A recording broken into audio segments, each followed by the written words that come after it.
Selamat datang kembali. Hari ini kita bakal langsung bedah sebuah case study yang super menarik soal arsitektur supply chain management. Fokus kita hari ini adalah penerapan strategic digital orchestration dan vertical integration pada PT So Good Food, yang pastinya kalian tahu adalah bagian dari raksasa industri Java Group. Kalian mungkin familiar dengan maskot sosis So Nice yang ikonik itu kan? Tapi jangan salah, di balik image kasualnya terdapat fondasi IT, sistem operasional, dan transformasi manajemen tingkat dewa yang dirancang dengan presisi akademis.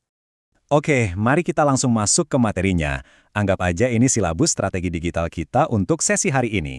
Kita bakal bahas ekosistem SCM dan integrasi vertikal, terus lanjut ke orkestrasi digital pakai ERP SSAP S4 HANA, Business Analytics dengan Qlik, arsitektur CRM dan PRM, dan terakhir, knowledge management serta tata kelola SDM. Padat banget, jadi yuk mulai! Bagian pertama, kita bedah ekosistem SCM dan integrasi vertikal Java Group. Nah, buat paham manuver PT So Good Food, kita harus zoom out sedikit, lihat konteks makronya. Industri protein hewani itu volatilitasnya gila-gilaan loh. Mereka rentan banget sama fluktuasi harga bahan baku global kayak jagung atau kedelai. Belum lagi risiko ancaman biologis seperti wabah penyakit ternak. Nah, strategi mitigasinya berpusat pada integrasi vertikal komprehensif atau yang sering kita sebut rantai nilai farm to fork. Ibaratnya itu mekanisme pertahanan berlapis. Langkah pertama, upstream atau hulu, di mana mereka pegang pabrik pakan dan pembibitan genetik unggul.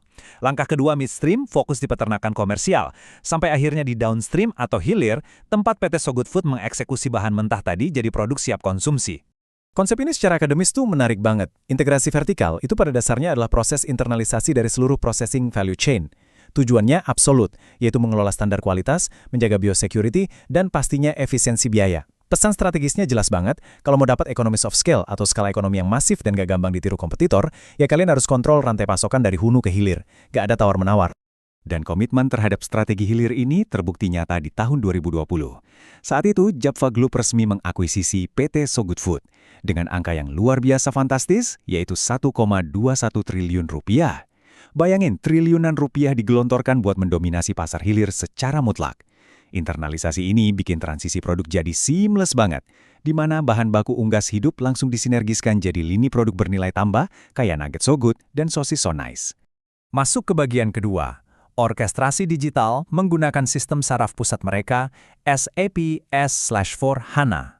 Kalau integrasi vertikal tadi itu ibarat tulang dan ototnya perusahaan, nah sistem ERP ini adalah sistem saraf pusat dari pabrik digital mereka.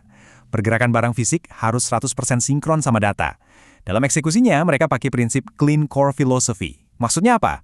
Secara akademis, ini berarti mempertahankan fondasi sistem ERP pada standar aslinya tanpa modifikasi kode yang berlebihan. Ini super krusial buat mastiin proses upgrade sistem berjalan mulus dan stabilitas operasional tetap terjaga tanpa terkontaminasi kustomisasi yang nggak perlu.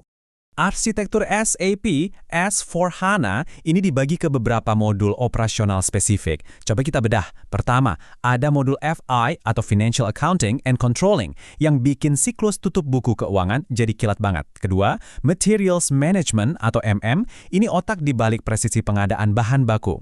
Ketiga, modul Sales and Distribution atau SD yang mengakselerasi siklus dari pemesanan sampai pembayaran. Dan yang nggak kalah penting, PP atau Production Planning, modul esensial yang menyelaraskan jadwal produksi pabrik dengan naik turunnya demand pasar untuk produk makanan siap saji. Dan ini bukan cuma teori ya.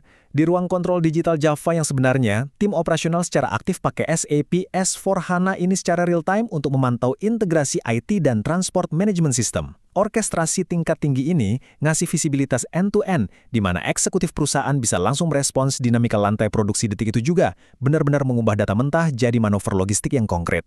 Lanjut ke bagian ketiga, Business Analytics pakai Qlik. Waktunya kita bahas eksplorasi data cerdas.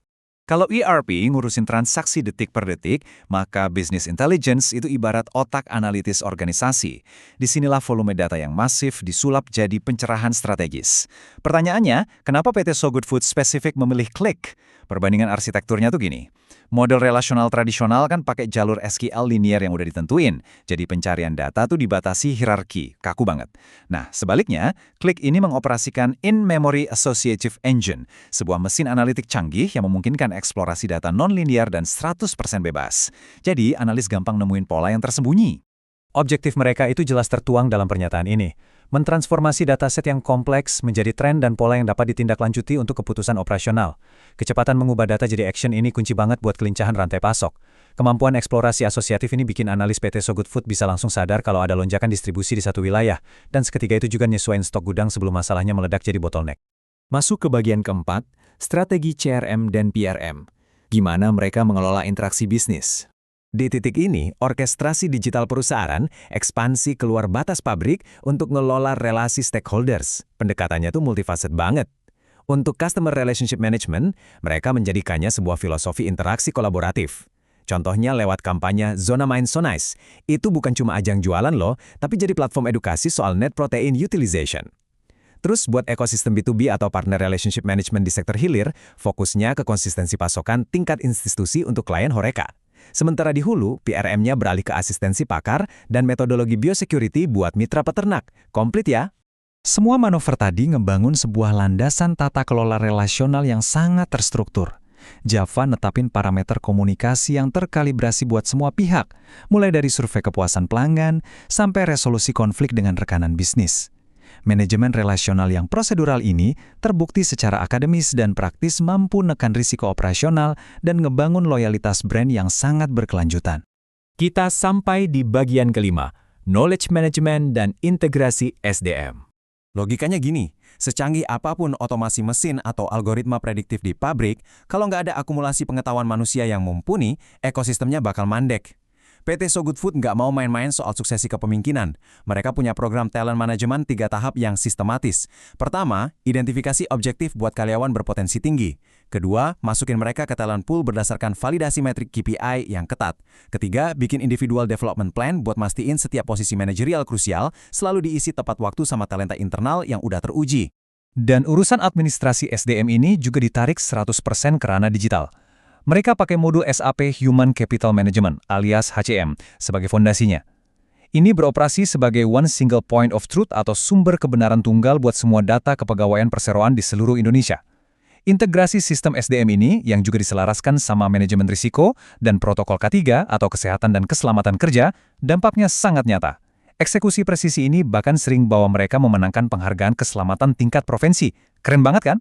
Pembedahan analitis kita hari ini secara gamblang ngebuktiin gimana orkestrasi digital, mulai dari ERP, analitik cerdas, sampai platform manajemen relasional, bisa memperkokoh model bisnis integrasi vertikal yang masif ini.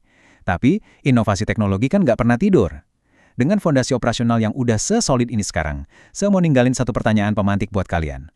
Bakal kayak gimana sih implementasi awal dari artificial intelligence dan komputasi kuantum mendefinisikan ulang batas efisiensi dan prediktabilitas dari ekosistem farm to fork ini di tahun 2030 nanti?